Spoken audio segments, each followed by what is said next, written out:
नमस्कार दोस्तों, मैं हूं चेतन शर्मा और आप देख रहे हैं आपका अपना चैनल कहानी आज की।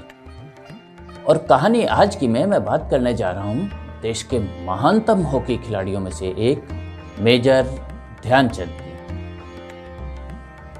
दोस्तों, मेजर ध्यानचंद हॉकी के अकेले ऐसे खिलाड़ी हैं जिनके सम्मान में भारत सरकार ने डाक टिकट जारी किया।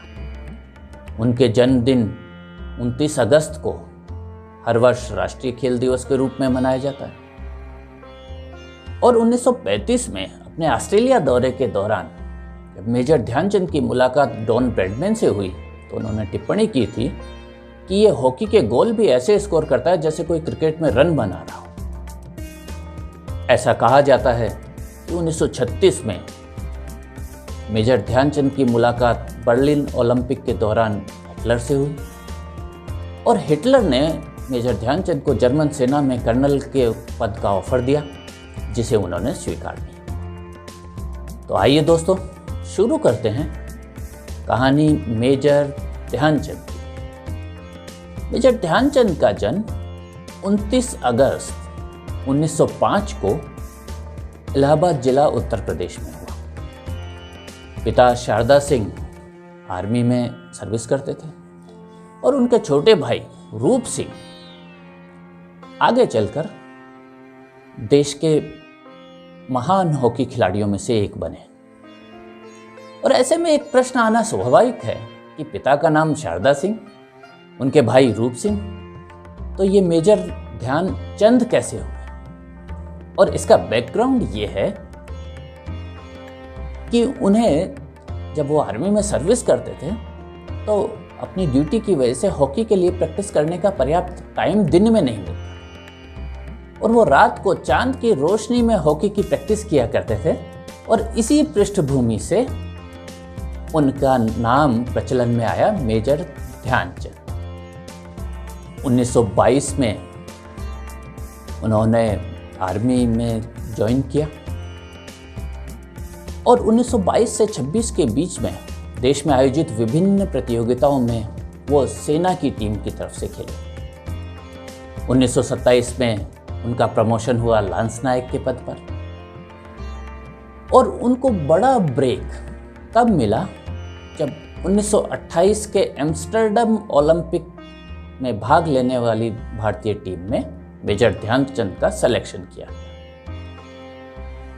1928 में जब एम्स्टर्डम ओलंपिक में टीम भाग लेने जा रही थी तो एक तो टीम के खर्चे का इंतजाम बड़ा मुश्किल से हुआ और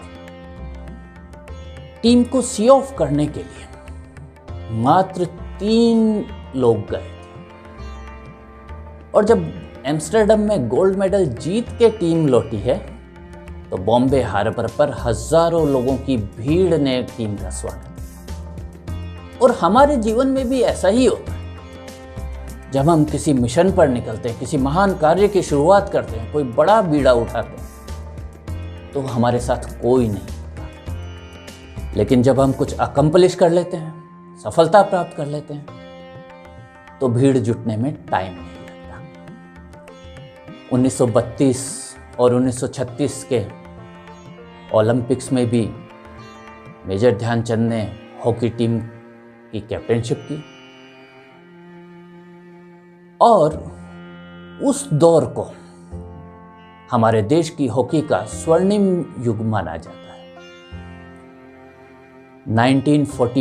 1948 में मेजर ध्यानचंद ने हॉकी से संन्यास लिया और 1956 में वे सेना से रिटायर हुए और इसी वर्ष उन्हें पद्म भूषण से सम्मानित किया गया। और मेजर ध्यानचंद ने अपना बाकी जीवन झांसी में व्यतीत किया।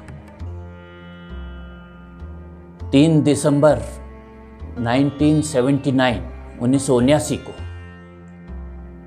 All India institute of medical sciences Delhi में उनका स्वर्गवास हुआ और उन्हें सम्मान देते हुए भारत सरकार ने ये निर्णय किया कि उनके जन्मदिन को राष्ट्रीय खेल दिवस के रूप में अब मनाया जाएगा। और अभी हाल ही में भारत सरकार ने देश के सर्वोच्च खेल सम्मान को भी मेजर ध्यानचंद पुरस्कार के रूप में नामित किया। तो दोस्तों, ये थी कहानी मेजर ध्यानचंद की। मुझे आशा है कि आपको ये कहानी पसंद आई होगी। मेरा वीडियो देखने और सुनने के लिए आपका आभार। फिर किसी वीडियो में एक और कहानी लेके हाजिर होता हूँ। नमस्कार।